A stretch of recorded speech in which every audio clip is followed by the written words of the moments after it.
ஒரு டாக்டர் இருக்காருன்னா நாம் எப்போ அவரை பற்றி யோசிப்போம்? இப்போ நமக்கு ஏதாவது உடம்பு சரியில்லை அப்படின்னா அவரை யோசிப்போம், அவர் ஞாபகம் வரும். அது மாதிரி நமக்கு ஏதாவது ஒரு பிரச்சனை அப்படின்னா ஒரு வக்கீலை தேடிப்போம், அவர் ஞாபகத்துக்கு வருவார். இது மனித இயல்பு.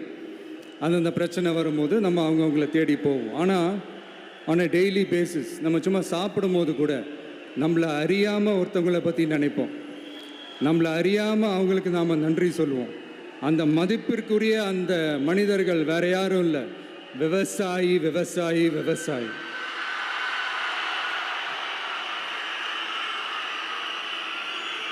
அவங்க பார்க்கறதுக்கு வேணா சாதாரணமாக இருப்பாங்க, ஆனால் அவங்க சாதாரணமான மனிதர்கள்லாம் கிடையாது. இந்த உலகத்தையும் மனிதர்களையும் படைச்சது கடவுள்னு சொல்லுவாங்க, ஆனால் அந்த கடவுளுக்கே படையல் போடுற உயர்ந்த மனிதர்கள் தான் நம்ம விவசாயிகள். இந்த பூமியில் உயிர் இருக்குது, இந்த பூமியில் பூ பூக்கும், காய் காய்க்கும், பூத்து குலுங்கும்னு இந்த பூமியை அழகாக காட்டி இந்த பூமியை சாமி ஆக்கிறதுல இயற்கையோடு சேர்ந்து நம்ம விவசாயிகளுக்கும் ஒரு முக்கிய பங்கு ஒன்று இருக்குது. அதனால் நான் ஏதோ ஓவராக ஏதோ சொல்கிறேன்னு நினைக்காதீங்க. எனக்கு இந்த அடுத்த ஜென்மம் மறுபிறவியை பற்றியெல்லாம் எனக்கு தெரியாது. அது உண்மை அப்படின்னா அடுத்த ஜென்மத்தில் நான் ஒரு விவசாயி குடும்பத்தில் பிறக்கணும்னு ஆசைப்படுறேன்.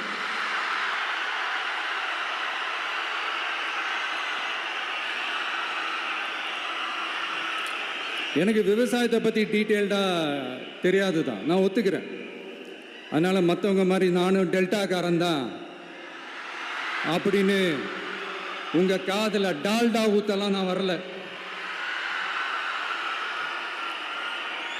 எனக்கு விவசாயத்தை பற்றி டீட்டெயில்டாக தெரியலனா கூட அவங்க படுற கஷ்டங்களை பற்றி எனக்கு நல்லாவே தெரியும். நம்மளுடைய முதல் அரசியல் பயணம் தொடங்கினதே அந்த பரந்தூர் விஷயத்தை கையில் எடுத்து தான். அதனால் நம்மளுடைய இந்த ஆட்சி அமைஞ்சதும் தீர்க்க வேண்டிய முக்கியமான பிரச்சனைகளில் நம்மளுடைய விவசாய பிரச்சனைகளும் ஒன்று. முதல்வர் அவர்களுக்கு இந்த மாதிரி நீங்கள் அது செஞ்சிட்டேன் இது செஞ்சிட்டேன் அப்படின்னு நிறையா பெருமையாக சொல்லிக்கிறீங்களே, ஒரு அடிப்படை ஒரு பிரச்சனையை பற்றி ஒன்று பேசுவோமா?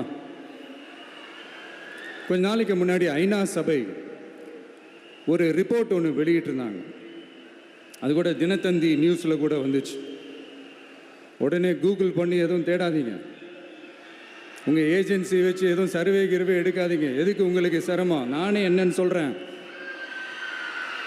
தண்ணீர் திவால் அப்படின்ற அந்த தலைப்பில் தண்ணியே இல்லாமல் திவால் ஆக போகுது அப்படின்ற அந்த கட்டுரை படிக்கும்போது உண்மையிலேயே மனசுக்கு ரொம்ப பகீர்னு இருந்தது. இந்தியாவிலேயே அது முக்கியமாக நம்ம தமிழ்நாட்டில் இன்னும் கொஞ்ச காலத்திலேயே தண்ணியே இல்லாமல் திவாலாக போகுதான்.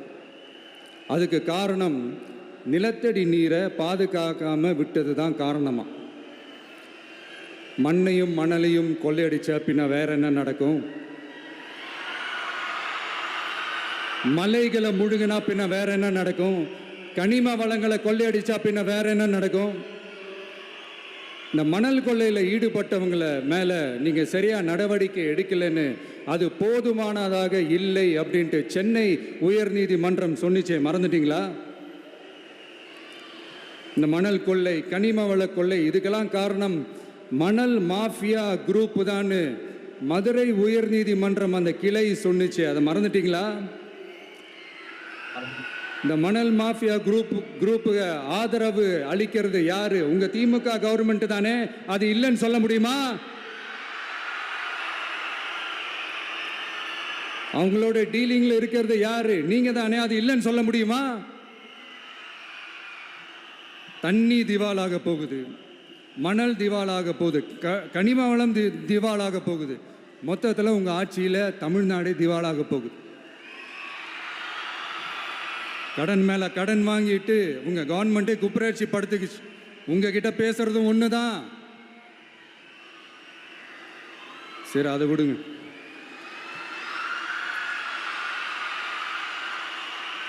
நம்ம விவசாயிகள் கஷ்டப்பட்டு விளைய வச்ச அந்த நெல்லெல்லாம் மழையில் நனைஞ்சி வீணா போச்சே.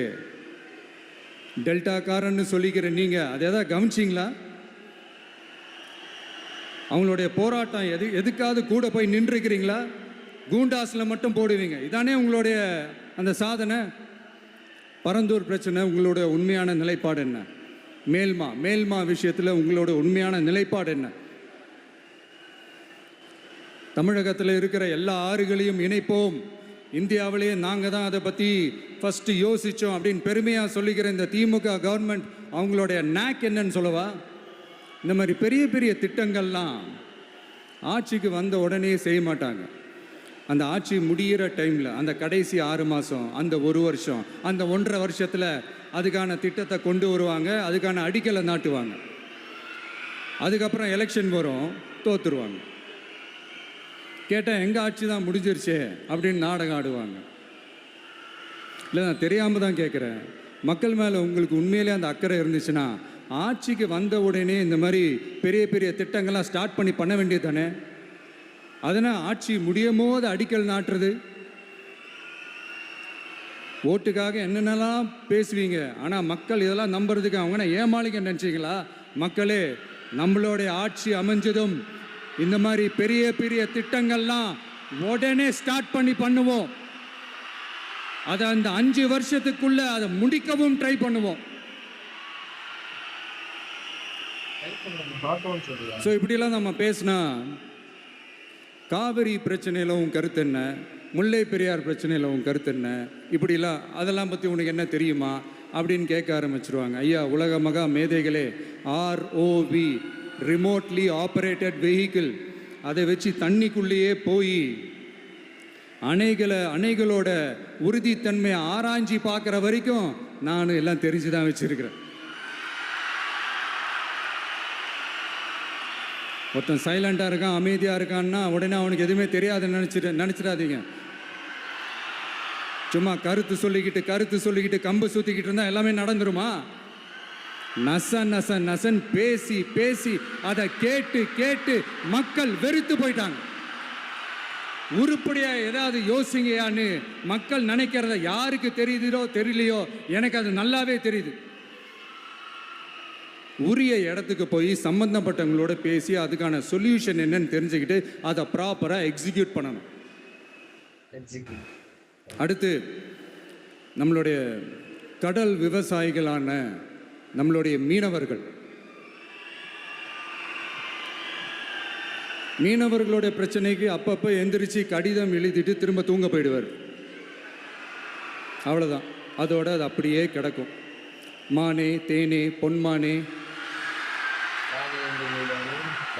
இப்படிலாம் கடிதம் எழுதுறதெல்லாம் வேலைக்கே ஆகாது. ஒன்றிய அரசுக்கு அந்த உண்மையான உணர்வு பூர்வமான அந்த அழுத்தத்தை கொடுக்கணும். நம்ம மீனவர்கள் மேலே அவங்க கையே வைக்கக்கூடாது, கையே வைக்க விடக்கூடாது.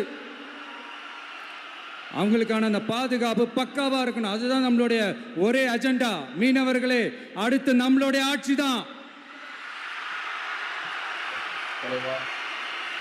கவலைப்படாதீங்க, தைரியமா இருங்க, உங்களுக்கான பாதுகாப்பு பக்காவா இருக்கும். இப்படி இருக்கும்போது அடுத்ததும் நாங்க தான் அப்படின்னு சிஎம் சார் சொல்லுவாங்க. அதெல்லாம் நடக்காது. 2வது முறை வந்ததெல்லாம் சரித்திரமே கிடையாது. இந்த சைனாவில் கிரேட் வால் ஆஃப் சைனா கேள்விப்பட்டிருப்பீங்க. அதோடைய நீளத்தை விட பெரிய டாஸ்க் இது. ஆனானப்பட்ட அவங்க அப்பாவாலே முடியல.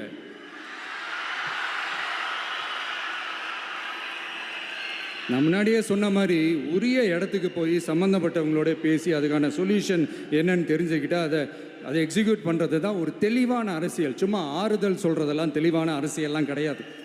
அதெல்லாம் ஒரு ஹம்பக் அரசியல். அரசியலுக்கு வந்துட்டால் கலெக்ஷன் பார்க்கலாம் அப்படின்றதெல்லாம் அரசியல் கிடையாது.